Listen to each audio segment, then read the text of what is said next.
नमस्कार विद्यार्थी मित्रांनो, मी विनोद नाईक. आपण पाहत आहोत इयत्ता 9वी विज्ञान यामधील 6वा पाठ वनस्पतींचे वर्गीकरण.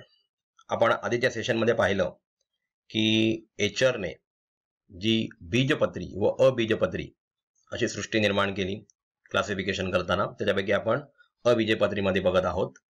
यामध्ये थॅलोफायटा आणि ब्रायोफायटा म्हणजेच शैवाल, ॲल्गे आपण बघितले. त्याच्यानंतर फिनॅरिया जो आपण ब्रायोफायटामध्ये पाहिला.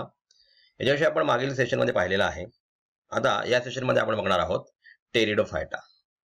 टेरिडोफायटा म्हणजे ह्याचं वर्गीकरण कशा प्रकारे केलं जातं आणि त्याचाच वापर करून पुढे वनस्पतींचं वर्गीकरण करण्यासाठी याचा फायदा झाला. म्हणजे टेरिडोफायटा म्हटलं की आपल्याला अशा प्रकारच्या वनस्पती असतील असं आपल्या डोळ्यापुढे येईल. म्हणजे वर्गीकरणासाठी त्यांनी जे निकष लावले त्या निकष मधल्या काही गोष्टी ज्या आहेत, क्रायटेरिया मधल्या काही गोष्टी आहेत त्या आपल्याला इथे आपण एक्सप्लेन करतोय. चला तर मग पाहूया वनस्पतींचे वर्गीकरण. इथे पहा विभाग तिसरा आहे टेरिडोफायटा. या गटातील वनस्पतींना मुळे, खोड, पाने असे सुस्पष्ट अवयव असतात.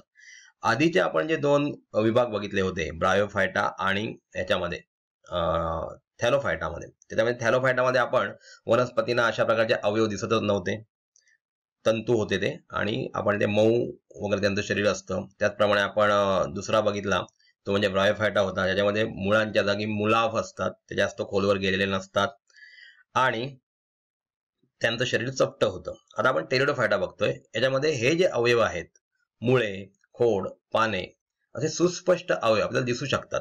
म्हणजे उघड्या डोळ्याने आपण ते बघू शकतो, सूक्ष्मदर्शकाखाली बघायची गरज नाही, आपल्याला दिसतात. पाणी व अन्न वाहनासाठी स्वतंत्र उती असतात. आता मी तुम्हाला याच्याविषयी सांगतो बघा. उती म्हणजे काय, तर आपण जर टीएस घेतला, कोणत्याही वनस्पतीचा टीएस म्हणजे ट्रान्सफर सेक्शन घेतला, आडवा छेद, तर आपल्याला, आणि त्याच्यामध्ये जर मिथिल ऑरेंज किंवा इओसिन नावाचा इंडिकेटर टाकला आणि सूक्ष्मदर्शकाखाली पाहिलं तर मध्यभागी अशा नळीसारखा आकार दिसतो आणि मध्यभागी असलेल्या भागाला आपण झायलेम असं म्हणतो. झायलेम म्हणजेच काय करतो, तर पाण्याचं वहन करतो. आता आपल्याला माहिती आहे पाणी खेचलं जातं वर आणि बरंचसं पाणी हे ट्रान्सपिरेशन मार्फत बाहेर जातं. म्हणजेच पानाची जी रंध्र असतात, स्टोमॅटल ओपनिंग, त्याच्यातून ते बाहेर पडत असतं. आणि हे पाणी वर जात असताना त्याच्याबरोबर म्हणजे जवळजवळ 90% पाणी बाहेर जात असतं संवहनी ऊतींमुळे. मी संवहनी ऊतींबद्दल तुम्हाला एक्सप्लेनेशन देतो थोडंफार. तर मिनरल सुद्धा ह्याच्यामध्ये पाण्यामध्ये आपल्या वनस्पतीमध्ये घेतले जातात. आता हे जे तयार झालेलं अन्न आहे जसं की ग्लुकोज, कारण कार्बन डायऑक्साईड बाहेरून येतो रंध्रांमधून आतमध्ये, क्लोरोफिल असतोच, सूर्यप्रकाश आहे आणि त्यानंतर पाणी, यांच्या सगळ्यांची अभिक्रिया होऊन त्याच्यापासून ग्लुकोज C6H12O6 अशा प्रकारचा आणि O2 ची निर्मिती होते. जो O2 आपल्याला महत्वाचा आहे. आता आपण ते एक्सप्लेन नाही करत आहे, आपण संवहनी ऊती म्हणजे काय ते बघतोय. तर हे जे अन्न तयार झालं तर आपल्याला माहित आहे वनस्पतींना हात किंवा पाय अशा प्रकारचे कोणते अवयव नसतात. आपण आपलं अन्न आपण हाताने होल्ड करून आपल्या तोंडात टाकू शकतो. परंतु आता हे अन्न तयार झालेलं आहे ते वनस्पतीच्या इतर भागांपर्यंत पोहोचवायला पाहिजे. मग त्याच्यासाठी फ्लोएम म्हणजेच रसवाहिनी नावाची एक ऊती असते आणि विविध भागांमध्ये हे अन्न पोहोचवण्याचं काम ही रसवाहिनी म्हणजे फ्लोएम करत असते. पण बघा, यांना फुले व फळे येत नाहीत. आपल्या सभोवतालच्या ज्या वनस्पती दिसतात ह्याच्यामध्ये अन्नवनासाठी स्वतंत्र ऊती असतात, परंतु इतर वनस्पतीप्रमाणे ज्या जनरली आपण आपल्या सभोवताली बघतो त्याच्याप्रमाणे फुले किंवा फळे येत नाहीत. त्यांच्या पानांच्या मागील बाजूस तयार होणाऱ्या बीजाणूंद्वारे प्रजनन होते. बघा, त्याच्या पाठी बीजाणू असतात. आपण पुढे एक स्लाइड बघणार आहोत, त्याच्यामध्ये आपल्याला पानाची जी मागची कडा आहे त्याच्यावर आपल्याला असे डॉट डॉट दिसतात ब्राउनिश कलरचे, ते म्हणजे बीजाणू आहेत आणि त्याच्यातून त्यांचं प्रजनन म्हणजे दुसरी पिढी तयार होत असते. नेचे जे आहे, उदाहरणार्थ नेचे, मार्सेलिया, टेरिस, लायकोपोडियम इत्यादी ही त्यांच्या वनस्पतींची काही उदाहरणे आहेत. तर त्याच्या स्लाइड विषयी आपण पुढे पाहणार आहोत. या वनस्पतींमध्ये अलैंगिक प्रजनन हे बीजाणू निर्मितीद्वारे तर लैंगिक प्रजनन हे युग्मक निर्मितीद्वारे होते. आता युग्मक म्हणजेच काय, तर मेल गॅमेट आणि फिमेल गॅमेट. याच्याविषयी आपण हिबिस्कसच्या फ्लोअरमध्ये 8th स्टँडर्डमध्ये पाहिलेलं आहे. अलैंगिक प्रजनन म्हणजेच काय, तर असेक्स्युअल रिप्रोडक्शन. याच्यामध्ये कोणत्याही प्रकारचे सेक्स्युअल ऑर्गन्स जसे की मेल आणि फिमेल गॅमेट इन्व्हॉल्व्ह होत नाहीत. म्हणजे ही बीजाणूधानी जी आहे, म्हणजे आपण जे बघितलं बीजाणू निर्मिती होते कुठे, तर नेच्याच्या पानाचा मागचा भाग बघितला तर त्याच्यावर आपल्याला असे ब्राउनिश कलरचे बीजाणू दिसतात. तर ह्याच्यामधून बीजाणू बाहेर पडतात आणि ते फेवरेबल कंडिशन मध्ये रुजून त्याच्यापासून नवीन झाडं तयार होतात. त्याचप्रमाणे त्यात लैंगिक प्रजनन सुद्धा होतं. तुम्हाला सांगितल्याप्रमाणे मेल आणि फिमेल गॅमेट यांच्या युनियन मधून सेक्स्युअल रिप्रोडक्शन म्हणजेच लैंगिक प्रजनन होत असतं. या वनस्पतीमध्ये सुस्पष्ट अशी संवहनी संस्था असते. ह्याच्यापूर्वीच मी एक्सप्लेनेशन दिलेलं आहे. संवहनी युती म्हणजे काय. या सर्वांचे प्रजनन बीजाणूंद्वारे होते. त्यांच्या शरीरातील प्रजनन संस्था अप्रकट असल्याने, जे दिसत नाही, लक्षात घ्या, अप्रकट म्हणजे काय, ते अपिअर होत नाही आणि म्हणून त्यांना अबीजपत्री म्हणजेच क्रिप्टोगॅम्स, लपलेली प्रजननांगे असणाऱ्या वनस्पती असं म्हणतात. याचं क्रिप्टोगॅम्स म्हणण्याचं कारण काय, तर ह्यांचे जे प्रजनन संस्था ज्या आहेत मेल आणि फिमेल गॅमेटच्या, त्या अप्रकट, त्या आपल्याला समोर डोळ्याने दिसत नाहीत, त्या लपलेल्या असतात आतमध्ये आणि म्हणून त्यांना क्रिप्टोगॅम्स किंवा अबीजपत्री वनस्पती असं म्हणतात. इथे पहा तुमच्या समोर एक स्लाइड आहे. त्याच्यात पर्णिकेतील बीजाणुधानी पुंज तुम्हाला दिसतोय बघा.